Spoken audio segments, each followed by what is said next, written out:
Four teams, one division, and a whole lot of chaos brewing beneath the surface. From a rookie quarterback trying to rewrite the script to veteran stars battling for redemption, the AFC South is no longer just a footnote in NFL narratives. It's a headline factory. Whether it's head coaching shakeups, breakout performances, or bold predictions, this division is serving up storylines that could change the landscape of the AFC. So buckle up. We're diving into the biggest headlines shaking up the AFC South. Let's get into it.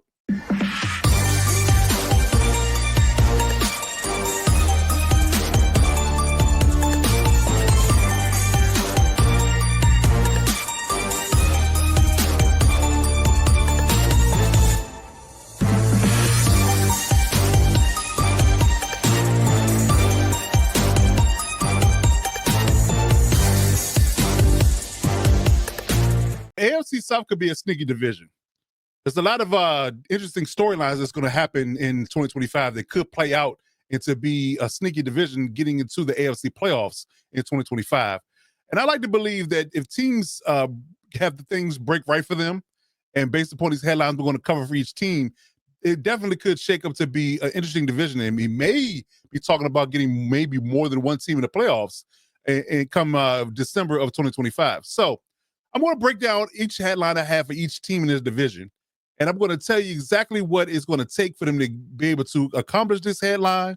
And will it ultimately, pan out for success, for the upcoming season. So let's start off with the division rivals, the division champs itself. Let's start off with the Houston Texans.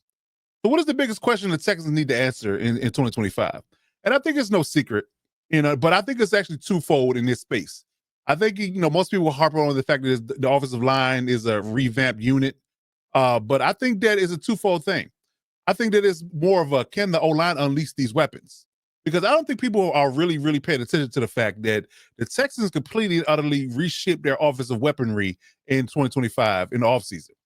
I mean, they drafted two guys out of the same school, ironically, Iowa State, I want to say, and two very highly touted budding superstars in the making. You couple that with the superstar Nico Collins, and they brought in Christian Kirk from a trade that kind of came out of nowhere in the division, which is odd, but not unheard of. So they literally have a plethora of weaponry from the receiving core. On top of having Dalton Schultz and Joe Mixon and Nick Chubb in the backfield, holistically, that's a lot of weapons. So with this particular O-line, can it actually ultimately hold up enough to unleash these weapons and make this offense one of the best in the AFC in 2025? So let's look at the weaponry and let's look at the O-line really quickly. So, like I said, they traded off Laramie Tunsil to the Commanders, their stalwart left tackle from a year ago. He's now gone. They brought in Cam Robinson, former Jacksonville Jaguar. I think he spent some time in Minnesota. He's going to be the left tackle most likely. Lakin Tomlinson, they brought him in as well. He's going to likely play left guard, a journeyman interior O-lineman. Pretty serviceable in my opinion. Jared Patterson, who they drafted 2 years ago, who I was actually high on as a sleeper 2 years ago in the draft, that he finally going to ascend him into the center role. Titus Howard, I think, is the only holdover from last year's line, the right guard. There's going to be the veteran presence there, and I guess you can say the stabilizing voice in the room.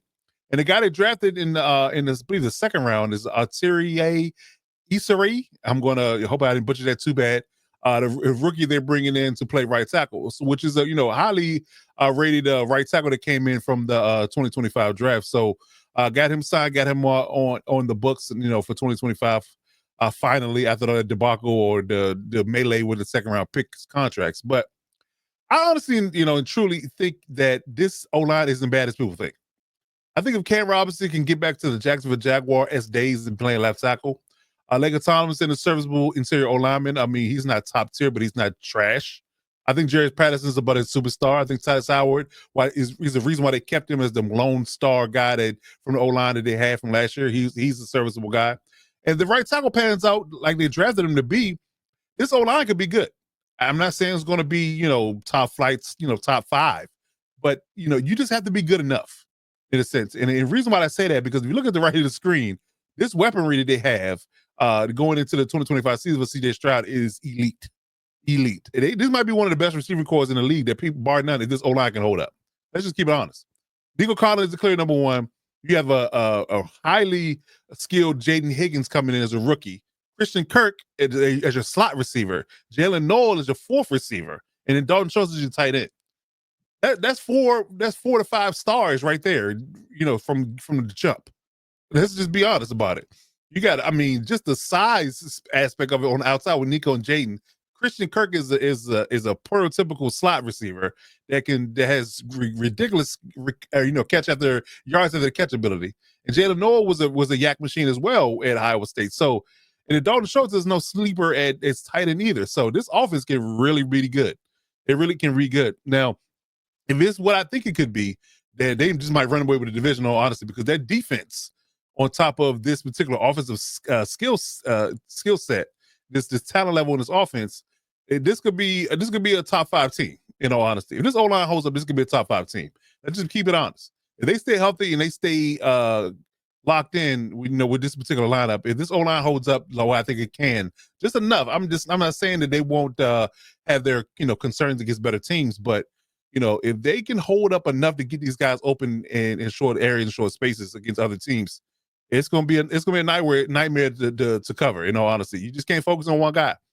There's no more, quote unquote, focusing on Nico and don't let Nico, quote unquote, go off and they're gonna be fine. No, it's none of that. You have to worry about Jaden, you have to worry about Christian and Jalen. No, so listen, this particular offense, and then you recover all those guys, which is practically impossible. You got Dalton Schultz in the middle, on top of having the dominant run game with Nick Chubb and Joe Mixon, when they get completely healthy. Yeah. I'm here to tell you, ladies and gentlemen, that this particular offense can be really good. I really feel like the O-line is overrated, and the Texas offense can really take off in 2025. So watch out for that. I do believe that's going to be one of the talking points coming up in the next few weeks. Can this offense take off if this O-line holds up? I just need you to hold up enough. Be able to run ball confidently and be able to hold up in pass protection, just enough to see this Stroud, they'll be able to get his passes off, and everything will be fine. I'm not mad at what they've been doing here, and they maybe just need to shake things up to kind of wake it up in that particular room and say, hey, we need to get better here. I still think they need to build, on what they have in the room. Need to get a franchise left tackle, obviously, and some other pieces. But I think this can be serviceable for at least 1 year. So watch out for the Texans. I'm here to tell you. All right, so moving on to the next team, we talk about Jacksonville Jaguars. So who's their biggest headline? Can Travis really do it and play two ways? If you watch the preseason game, he didn't play much on offense. I'm not even sure that he played much on defense as well either, of course, of the preseason. But my concern overall, holistically, overshadowing what Leon Coleman trying to build with Trevor Lawrence and what they need to improve on defense in that regard. Travis Hunter trying to play two ways gives me pause. It really is. And I'm not sure exactly. I understand that you want to leave your mark, you want to leave your legacy and things of that nature. You want to be different than most other guys. But for me and my money, there's nothing wrong with being, one of the best corners in the league. I understand it's been done before. But just focusing in on being one of the best corners and not necessarily worrying about offense so much, I would argue that should be enough. That it's going to be enough to get you paid. It's going to be enough to be contributing your team. It's enough to take your team far because they're going to be rely on you to be that guy, be the number one guy going forward. So I don't know, man. This whole 2-8 thing, I understand that, he wants to be able to use his athletic ability. He's a freakish athlete. He's a star. He's a star. And, I get that he has talent, but the whole idea of playing full-time receiver and full-time corner, that's a lot for an NFL player. I'm sorry. These guys are the biggest, baddest, and strongest, fastest guys on the planet. They're 1% of the 1%.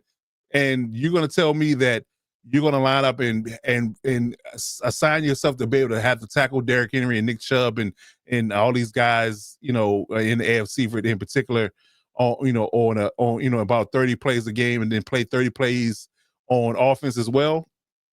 I don't know. I really think that the Jaguars should be the smarter of this particular outfit and say, hey, we might want to dial it back and just maybe quote unquote give them some spot work on offense and let them play defense. But it seems as if they're focusing more on offense and working him in there than what they're doing on defense. I mean, to be honest with you, he doesn't need a whole lot of teaching and tutelage when it comes to defense. It really doesn't. Because currently he's listed as a second string cornerback, which I think he'll also need to be the number 2 cornerback outside of Tyson Campbell. I think he'll be the other guy on the other side. But they got him. This is wide receiver 2 behind Brian Thomas. So yeah. I hope this particular experiment, dies pretty quickly and doesn't get him hurt, because this is what you don't want to have, right? And I'm saying this, completely and concisely what I feel about Travis.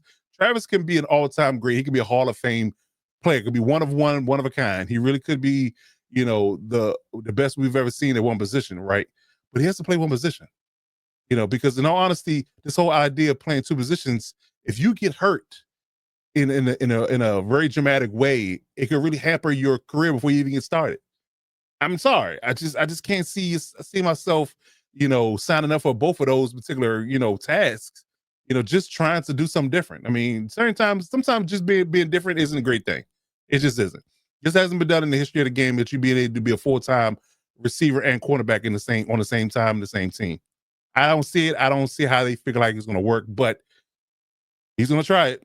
He's gonna try it. Not my recommendation, not my idea that he should do this, but he's gonna give it a go, and I hope it'll be short-lived and he'll realize that it's just too much to take on. I understand he's young and he's expiring, to be great at this moment, but I think that hopefully he'll learn quickly that this won't work out for him. I just hope it does, because I think it's gonna hamper him, and you really leave yourself out there to be hurt, and get yourself hurt, and it could be a dramatic injury, and it could really hamper your career, because certain injuries that you take, you don't bounce back from as much as you think you might, and being that elite player that you were when you came into the league. So I don't know exactly what they should do, but my recommendation is that Travis should focus on defense and limit his snaps on offense. Kind of do like what Dion did in Dallas. Give him a package here or two, throw him in there in certain cases, but in all honesty, don't play him a whole lot on offense right now. Let him get acclimated on defense. Let him be a lockdown corner on defense and play limited snaps on offense where you need him. It might just need a spark or need some type of, mix up to kind of throw the defense off on your side. But I wouldn't do it, but we'll see how things go. All right, next up is the Colts. And I think this pretty easy in this particular space. We got to decide this whole thing. Who's going to be the quarterback? Daniel Jones or Anthony Richardson? There's not a whole lot to argue here, but they got to figure it out. Anthony Richardson's hurt again. He hurt his pinky, dislocated it in the preseason game. Daniel Jones looked quite inefficient. But yeah, that's what they have to live with at this moment. It's either one of these two guys, right? Of course, Daniel Jones is a former 6th-round pick, I believe, and so Anthony Richardson is a former 4th-round pick. So they're both high first-round picks, and they're trying to give them every possible chance to be great in this league, and it hadn't worked up to this point.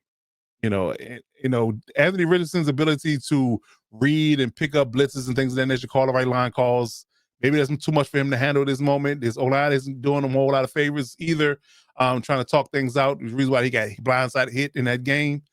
But that alone, in that space gives me, pause in regards to his health.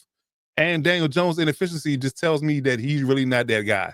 I'm sorry. I mean, you had the chance in New York, you had the chance in Minnesota. They didn't want to retain you. And now you're in Indianapolis, where you're trying to, motivate and push Anthony Richardson, quote unquote. But I'm sorry. I might argue at this moment in time that neither one of these guys might not be the answer. And I tell you this, if Anthony Richardson ends up starting and he doesn't get his act together, or if Daniel Jones starts and we don't see Anthony Richardson at all and they flounder, they're likely going to be picking high in the draft. And I think what might end up happening is the fact that they just might end up going into the draft and picking and resetting the whole thing over again, in all honesty, because the draft class for quarterbacks next year should be pretty good. Because like I said, he's hurt again, but he's not dramatically hurt, but he's been hurt on several occasions. And Jones is inefficient in preseason. So what do you think going to do in the regular season when we see tougher defenses? So I really think they could be, ultimately, the answer could be they could be going into the draft looking at, Nussmeier or Drew Aller or somebody like that, picking high in the draft again and resetting the whole thing. Maybe giving Shane Steichen another go at it with another rookie quarterback to see if he can make it work. But I think that they might end up struggling and floundering. And it sucks because I think they got some good weapons out there on offense and the offensive line, things like that. You got some really good weapons on defense, but the quarterback isn't right. And I'm not sure it's going to be right this year. So I don't know, man, but I think that these guys on the screen here might be quarterback in the Indy in 2026. Who knows? But I think that's where it lies. Pretty simple, pretty easy for the Jacksonville Jaguars, for the Indianapolis Colts. And I think they're going to ultimately be picking high to draft if this quarterback thing can't get figured out. I don't think it can, honestly. So we'll see. Last on the list is the Tennessee Titans, and I think this is a good one too. Can Cam Ward deliver in year one? This has been a very quiet off season for Cam Ward has been the number 1 overall pick. He's probably gotten the least amount of scrutiny, least amount of talks about, and least amount of eyes on him to be a number 1 overall pick, right? Which and for him to be such a dedicated and a driven player, that's interesting because I think more people will be talking about him as the season goes along, but as of right now, they're not even talking about it for real. So can he deliver year 1? And I honestly believe, truly in my mind, I think he can. I think he really, really wants to play football. I mean, he really is locked into being great at football. I think he has all the tools to do it as a dual threat quarterback, the arm strength, the mobility, the smarts, the work ethic. He has it all. And the fact that he's always the first one in, last one to leave, ever since he's gotten drafted, to Tennessee, he's been in the building. Ever since he's been in the building, they got to kick him out. He won't leave. So he's watching film. He's doing all these things, doing all the right things. And what I watched in the preseason game for him for his first game looked pretty efficient to me. So I think that this team could be a sneaky one. I would argue that depending on what the Jacksonville Jaguars and the Indianapolis Colts do, I think the Tennessee Titans could wound up being the second best team in this division if they play the cards right. And when I say that, I mean that if you look at their offense, they have some weapons, and they've been building. It's very, very low key, very under the radar. But without goddamn Moore as a left tackle from out of free agency, paid him.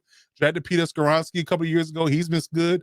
Lloyd Cushenberry is going to be the center. Kevin Seiler, the veteran, is the right guard, and J.C. Latham is the center, as the right tackle. So they drafted him last year. So you got a stalwart O-line, and I think that the tackles are good. I think this Peter Skoronski is a budding superstar. I think Seiler is a wily veteran, and he can still play well. Only question to me is Lloyd Cushenberry. Can he anchor the line at center? If he can, this offense can take off. You looking at it from the perspective of having Tony Pollard at your running back with Tajay Spears as well. Now Tajay Spears has a high ankle sprain, so he'll be out for probably the rest of the preseason, but he should be a go in the regular season. So they got a dual-headed running back room there. Cowell really is your number 1 receiver, and him and Cam Ward had a lot of chemistry in that preseason game. Tyler Lockett came over in the free agency as well. He's going to be that's probably that slot. Alec Anomanor, who's been a stud in practice, been given DB's fits, is going to look like he's going to be a good player. And they got Chico Congo at tight end. So from an offense perspective, I think they're good to go. I think they can still improve and get better. They're not elite, but this is could be a really sneaky team. I think this is the team, one of those teams that if you go in thinking that you're going to run over them, you're going to be in a rude awakening. They might beat you.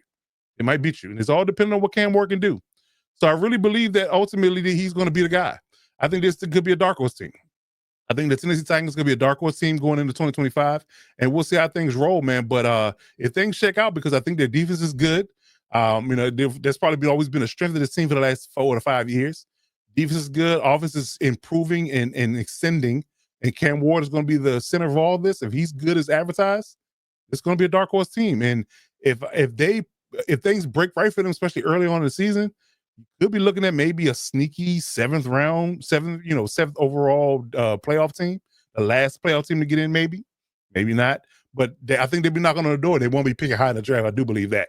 So I like what they're doing in Tennessee, man. So we'll see how things roll with Cam Ward. But that's my biggest headlines for the AFC South, man. I said tune in to everybody else on the Hit Squad is going to be dropping videos this week in regards to the AFC South. If you need to hit them up on socials, please do so for all NFL news and insider news for the Commanders, Chiefs, and Chargers. If you're looking for the Lockdown Defense Sports Network, as always, here's our socials and every platform that you can think of, even Gmail. So if you need to email us, please do so.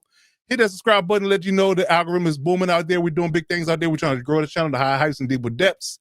And as always, man, until next time you see this video at 3 o'clock Eastern Standard Time each and every day, you always got to remember to step up and lock it down.